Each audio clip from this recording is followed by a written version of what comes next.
Le queremos agradecer al diputado nacional del PRO, Daniel Lipovetsky, que nos atienda. Daniel, Gustavo Sacañero lo saluda, gracias por atendernos. ¿Cómo le va? Hola Gustavo, ¿cómo estás? Bien, bueno, después de lo que vimos ayer, la verdad, me cuesta poder entrar en razones y entender, ¿no? ¿Qué fue realmente lo que pasó? ¿Cuál es el comportamiento de algunos legisladores de la República Argentina? Y de qué manera podrían enfrentar la mirada, digo yo, de los hijos, de los amigos, cuando le vayan a decir y le pregunten qué hiciste vos para sacar la corrupción de la República Argentina, ¿no? Porque si había un caso evidente de corrupción, me parece que era el de Julio De Vido, más allá si esa palabra sobreviniente del artículo 66 que determinaba que era después de haber accedido al cargo de diputado los hechos que hubiese cometido, era como que De Vido entró a ser diputado y dejó de ser corrupto entonces. Sí, tal cual, bueno, lo ha descrito de una manera muy clara, digamos, ¿no? Sí, realmente el día de ayer, me parece que fue una sesión más allá de todo muy reveladora, ¿no? Quedó claro en ese listado de 95 diputados que votaron para proteger a De Vido quién está a favor y quién está en contra de luchar contra la corrupción en la Argentina, ¿no? Y en ese listado 95 está clara la posición de quienes optaron por proteger al diputado que tiene más causas abiertas en la historia de la Cámara de Diputados por temas de corrupción, más de 100, algunas de ellas con un estado procesal muy avanzado y gravísimas, como la tragedia de Once, Sí. y por lo tanto, bueno, más allá de digamos, del resultado final, está claro quién está luchando por la transparencia del país y quién no, y esto ha quedado muy expuesto, no solamente quienes vimos, sino muchos de los bloques, otros bloques que terminaron apañando a alguien como De Vido, ¿no? Claro, uno a veces intenta o cree comprender cuando uno defiende a alguien es porque tiene la certeza de que, bueno, puede llegar a ser inocente. Ayer no hubo ninguna defensa de De Vido, hubo ataques masivos a Macri, como yo decía en el comienzo, no hay mejor defensa que un buen ataque y eso es cuando te quedás sin argumentos futbolísticos como para poder defenderte, ¿no? Y más en esto que tiene que ver con la actividad como funcionario público y creo que ayer no hubo ninguna defensa, ni el propio De Vido, que utilizó un relato que no sé quién se lo escribió para decir cosas cuando él tendría que haber sido la persona que se tenía que haber defendido. Ni él se pudo defender, digo yo. Todos aquellos que votaron en contra porque no era constitucional, ¿de qué manera pueden mantener la mirada respecto a la honorabilidad de Vido si ellos creyeron que no era el momento para expulsarlo? No, claro, sí, no hubo defensa, claramente no hubo defensa, es más, te diría más, hubo reconocimiento. De Vido dijo, yo soy responsable político de todo lo que pasó en el ministerio durante los 2 años que estuve. Por lo tanto, se hizo cargo de los bolsos de López, que era su segundo, se hizo cargo del yate de Jaime, que aparece en la portada de los diarios, se hizo cargo de no haberse hecho placas en el 45% del país, se hizo cargo de Jaime, que es condenado por la tragedia de Once, se hizo cargo de la mala estatización de IPF, se hizo cargo de todo. Por lo tanto, de alguna manera, con todo esto, no había ningún tipo de motivo para no excluirlo. Y déjame agregar algo respecto al tema de la constitucionalidad o no de la decisión. Sí. No hay ninguna duda que era constitucional, porque el artículo 66 de la Constitución es claro, nadie puede decir que es inconstitucional el artículo de la propia norma, que además de la propia Carta Magna, que además está en la Constitución desde el año 1853. Es un artículo que estuvo en la primera Constitución del país y que las diferentes reformas lo mantuvieron, y es el que habilita a cada una de las cámaras a poder excluir a un miembro cuando se considera que está en una situación de inmunidad moral para poder integrar la Cámara. Y esto viene no solamente de esa Constitución, sino que viene de la primera Constitución que tuvo la Argentina, que fue la Constitución de 1819, ya esta norma estaba ahí. Luego, cuando fueron previamente a redactar la Constitución, se toma como base, como fundamento, como fuente, la base de Algarve. Y el propio Algarve, en su libro Las Bases, estableció su artículo 47 lo mismo, porque la mayoría de las constituciones tienen previsto, incluso la de Estados Unidos también, que fue la fuente de la nuestra, tienen previsto la posibilidad de que la Cámara, de que cualquiera de las cámaras pueda elegir a un diputado cuando se considera que es indigno para votar las leyes que luego son reglas que tiene que aplicar toda la ciudadanía. En el caso de Vido, ¿qué duda había de que tiene una situación de indignidad para ser diputado? Insisto, está acusado de delitos gravísimos y que ayer nadie pudo decir otra cosa distinta a esto. La verdad que nadie dijo una defensa de no, está equivocado, Vido no cometió estos delitos, es toda una acusación infundada, nada, ni siquiera él lo dijo. Daniel, yo entendía cuando decían que no era constitucional, tratando de encontrar algunos vericuetos, que la palabra sobreviniente que está en el artículo 66 determina como que viene después, o sea que los hechos tienen que ser con debido como diputado. Y lo que yo decía, entonces si debido es diputado, deja de ser corrupto, porque como diputado no tiene ninguna causa. Claro, las tuvo ya como ministro del gobierno anterior. ¿A eso se referían del bloque del Frente para la Victoria, aquellos que votaron para cuidar a debido? ¿Por qué no era constitucional? Porque no lo explicaron muy bien. Claro, en realidad para que la gente lo entienda, porque es una discusión bastante jurídica. Sí. El artículo 66 da dos posibilidades para que la Cámara pueda excluir, sacar un miembro. Dice, remover, esa es la palabra que utiliza en el artículo 66, por inhabilidad moral o física sobreviviente, o excluirlo de su seno. Son dos causales distintas. La de la remoción por incapacidad física o moral sobreviviente, o removerlo de su seno sin que establezca la causal. Nosotros aplicamos la posibilidad de la remoción, la exclusión, no por inhabilidad, sino por indignidad, que son dos causas distintas, por lo tanto no era necesario que sea sobreviviente. Pero si quisiéramos aplicar la palabra sobreviviente que vos mencionabas, sí, todos los procesamientos que él tiene debido fueron posteriores a su sucesión como diputado. Por lo tanto, desde ahí no hay ninguna duda que si quisieras aplicar la inhabilidad moral sobreviviente por hechos sobrevivientes a su nuevo cargo, también sería aplicable. Por lo tanto, ninguna duda es la aplicación del 36. Ninguna duda. Después, el que le digo podrá dibujarlo como quiera, lo que quieran decir, pero la realidad es que era absolutamente aplicable y no había ninguna duda y no hay ninguna duda de que Debido es un personaje indigno para integrar la Cámara. Claro, los hechos fueron antes y las acusaciones fueron después, ¿no? Claro, es lo que realmente pesa y lo que realmente vale. A veces consideraron que es mi plena prueba de los hechos con estar acusado. Y a lo mejor, la mejor demostración de eso es cuando el señor Debido se hizo cargo de todo esto. Esta es la realidad. Después, por supuesto que si hay condenados otra historia. Nosotros no jugamos la responsabilidad penal, sino jugamos la responsabilidad política de un diputado. Y eso es lo que consideramos para plantear la exclusión de Debido, que vaya a decirlo, nosotros lo venimos sosteniendo desde hace bastante tiempo, no es que lo planteemos de ahora. Nosotros creemos que Debido hace bastante tiempo que debería irse de la Cámara. Por supuesto que en su momento no tuvimos el acompañamiento de otras fuerzas políticas cuando lo quisimos tratar en la Comisión de Asuntos Constitucionales, ni siquiera el masismo que ayer acompañó, pero bueno, bienvenido sea que ahora haya cambiado de posición, más allá de que conseguir los tercios era una tarea difícil, teniendo en cuenta la distribución de la Cámara. Pero bueno, creo que también en ese punto la sociedad le quedó muy claro de que es necesario que haya más diputados que luchen contra la corrupción y por la honestidad en el país, y me parece que eso se va reflejado en las elecciones. Cambiemos necesita realmente tener más diputados para poder avanzar con estas leyes tan importantes y tratar de limpiar un Congreso de este tipo de personajes que no ha habido, ¿no? Daniel, ¿sorprendió la decisión de la izquierda?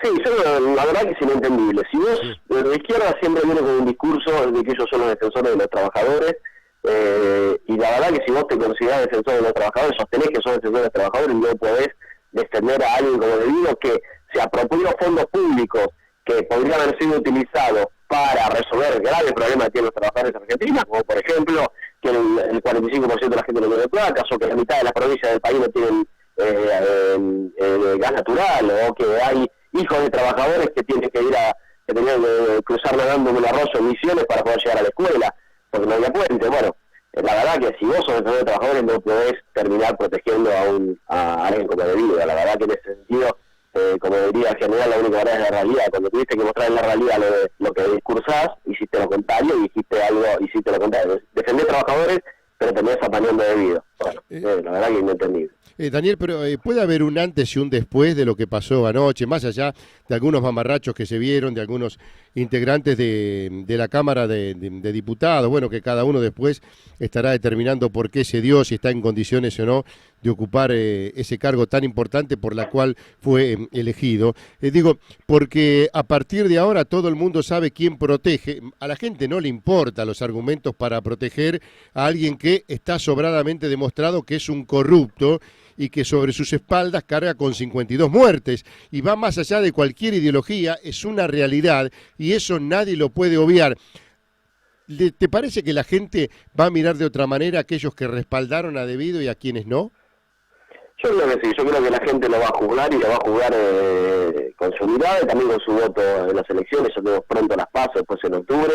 Me parece que la gente que ayer quedó muy claramente expuesto, ¿no? Me parece que hay el Frente para la Victoria y el peronismo en general, la mayoría del peronismo en general de la Cámara, realmente va a sufrir las consecuencias de haber votado como votó. Me parece que quedó muy expuesto. Pero eso pasa que después la gente a veces dice, bueno, pues ya sabía que el kirchnerismo iba a votar así. Sí. Pero la realidad es que muchas veces a veces el propio discurso del kirchnerismo te confunde en el relato, que hablan de que eran nacionales y populares, se dejaron 12 millones de pobres. Sí. Esto es lo mismo. Nosotros cuando discutimos la ley de responsabilidad penal empresaria, que era una ley para sancionar a las empresas, cosa que el kirchnerismo jamás avanzó, ellos nos planteaban que querían ir más allá, que luchaban contra la corrupción. En realidad es puro discurso, después lo que tienen que mostrar en la realidad, terminan protegiendo a vida, terminan protegiendo a alguien que es, insisto, no es cualquier ministro del kirchnerismo, fue el ministro que terminó su mandato después de 12 años con más de 100 causas abiertas, que era parte de un engranaje de corrupción que para abajo la mayor muestra es López con sus bolsos, y para arriba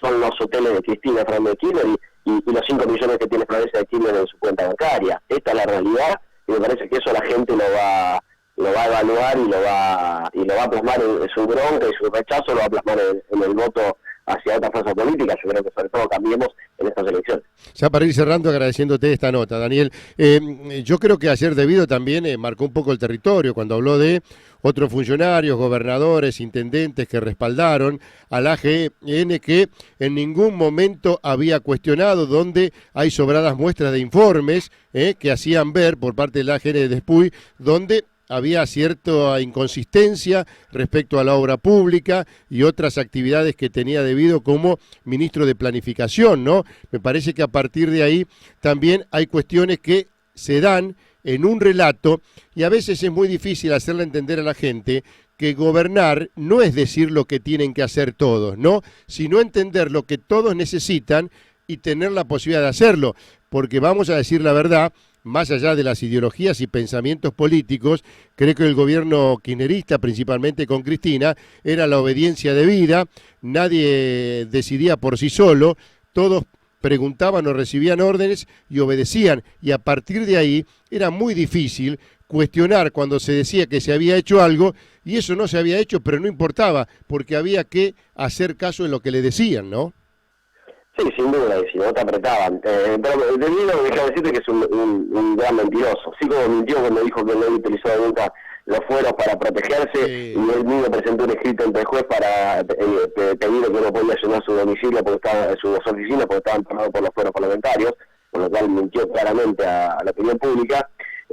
También, mintió en cuando él dijo que, de alguna manera no tenía ninguna causa. Por ejemplo, él dijo, por ejemplo, que no estaba acusado de ninguna acusación de sobornos o de coimas, cuando claramente varias de las causas que tiene son por cohecho.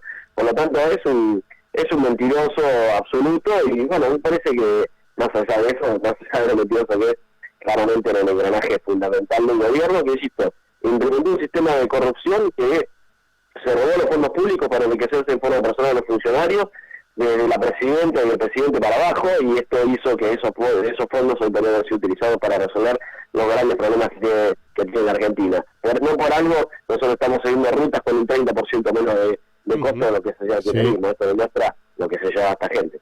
Sí, eso es cierto, ¿no? Cuando hay una perversidad tan grande de por medio y una devoción donde se confunde la política con la religión, ¿no? En muchos de los casos es muy difícil que la gente pueda llegar a entender lo que no logra entender porque no la dejan pensar. Y eso, desgraciadamente, es feo para el ser humano, porque no solamente pierde la posibilidad de crecer económicamente en la sociedad, sino que no puede transmitirle dignidad a sus hijos porque no se la permiten tener o porque no le conviene, porque está cómodo, y así estamos perdiendo generaciones y generaciones en lo que tiene que ver en un proyecto de Estado para la República Argentina.